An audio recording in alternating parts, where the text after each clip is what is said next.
Hey, it's Jeffrey here, and we come to the end of the Beatitudes, and possibly one of the most important, so let's have a look at it. Jesus said that blessed are you when people persecute you, when they insult you, when they say all manner of terrible things about you. Rejoice and be exceedingly glad, because great is your reward in heaven. Now, there's a lot to unpack here.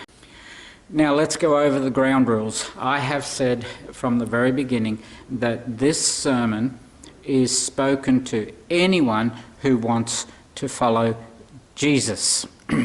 And I have also said, and it's a rather bold statement, that in this world the only good thing that exists is the people of God. You are the only good thing that exists in this world.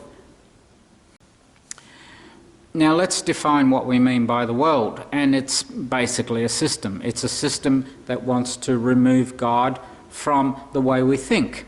It's a system that wants to remove God from our religion. It's a system that wants to remove God from the way we live and what defines who we are.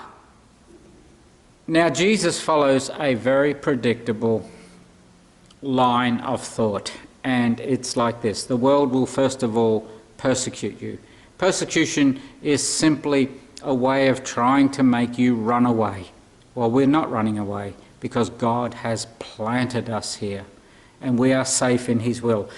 When the world realizes it can't get rid of you, the world will insult you.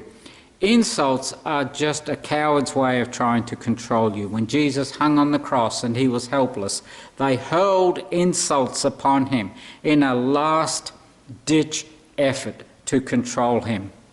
And it failed. You have somewhere to go when the world insults you. Billy Graham said, just make Jesus the centre of your life, and when people insult you, those insults have been dealt with.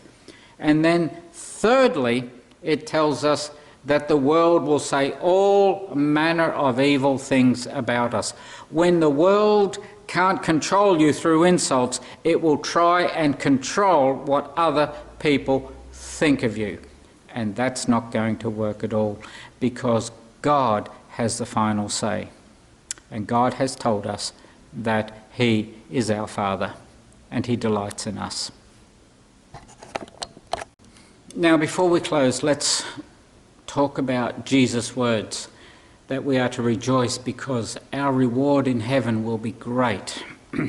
It's easy to think that He's saying, when you die, you'll go to heaven. But if you are a child of God living in this world, a little bit of heaven is coming to you. In 1986, there was a barrister who lived in New South Wales, but he wanted to work in Queensland, and the Queensland government said, no, you have to live here if you're to enter our courts as a barrister. So he took them to the federal court in Canberra, and they found in his favour. You can live in one state and work in another. Well, there's something of that in us. You do not have to be a resident of heaven in order to enter into the presence of God.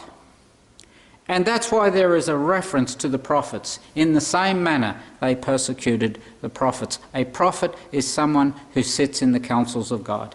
A prophet sits alongside angels and elders and all sorts of wonderful and strange creatures, and he hears the thoughts of God, and he communicates them to men. You have the same privilege, and you are considered with the same value as a prophet, a great man of old in the Old Testament. You are a child of God, and you are living in a very bad world. And Jesus will have much more to say about that later on.